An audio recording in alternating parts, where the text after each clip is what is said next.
August 8th, follow me. Ruth chapter 1, verses 15. And she said, Look, your sister-in-law has gone back to her people and to her gods. Return after your sister-in-law. Husbands are notorious for not asking directions.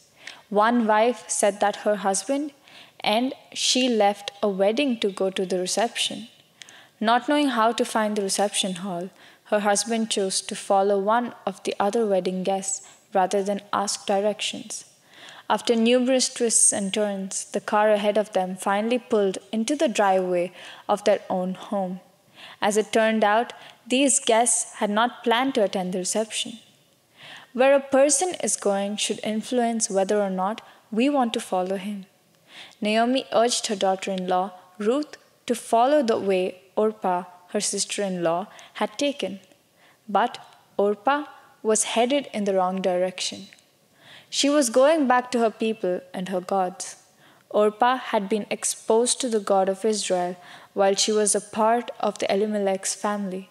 But when the final decision had to be made, she chose to return to her old way of life. Fortunately, Ruth chose not to accompany her. Many people are seeking others to follow them, but they're headed in the wrong direction.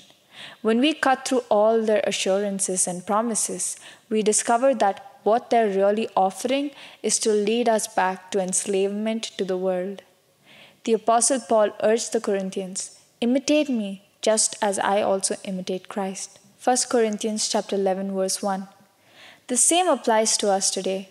Choose to follow only those who have chosen to follow Christ.